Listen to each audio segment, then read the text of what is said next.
We're still in Valdosta City Hall. These are pictures that are displayed in the hallway of City Hall. And as we look at these pictures dating back 1909,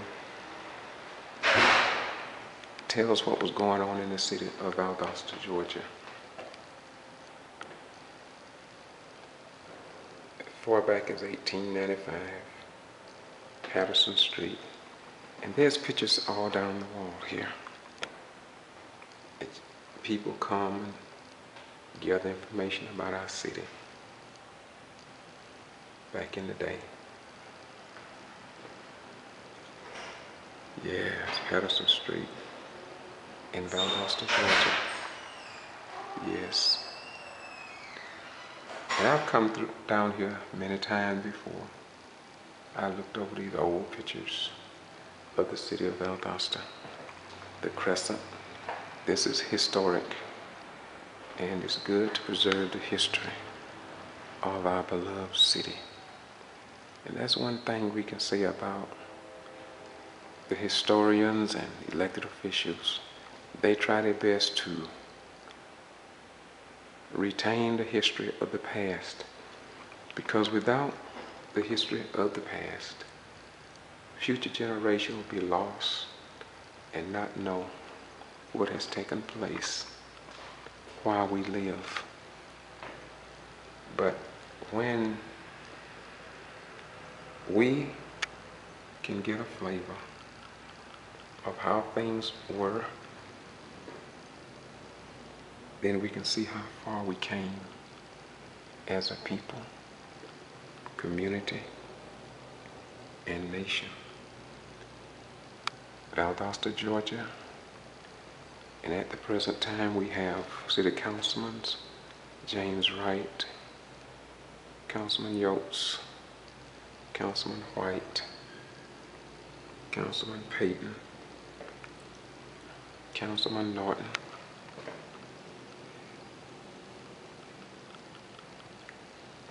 Councilman Vickers,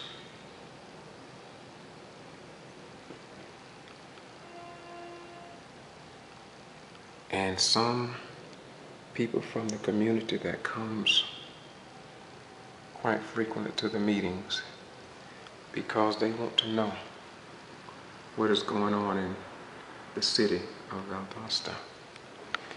And because I believe in keeping you informed, not out of hate or nothing like that, I do it because I know that under our form of government, the people should know what is happening in their community.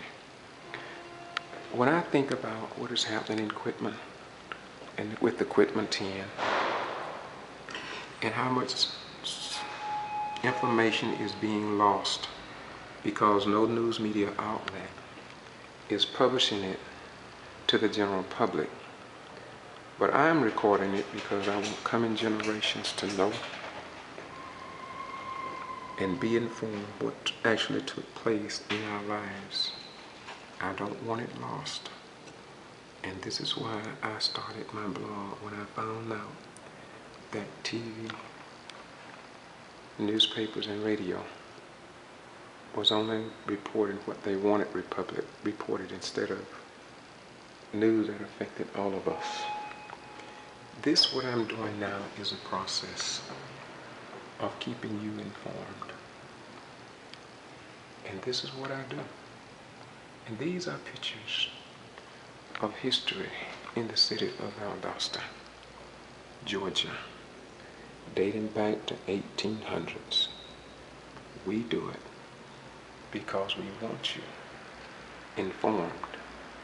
Our mayor and council are represented on 2 conservative radio stations, and the other majority stations with the majority of people are not notified.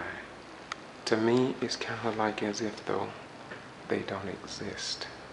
Again, this is City Hall where old pictures are located to let the people know what happened in our beloved city.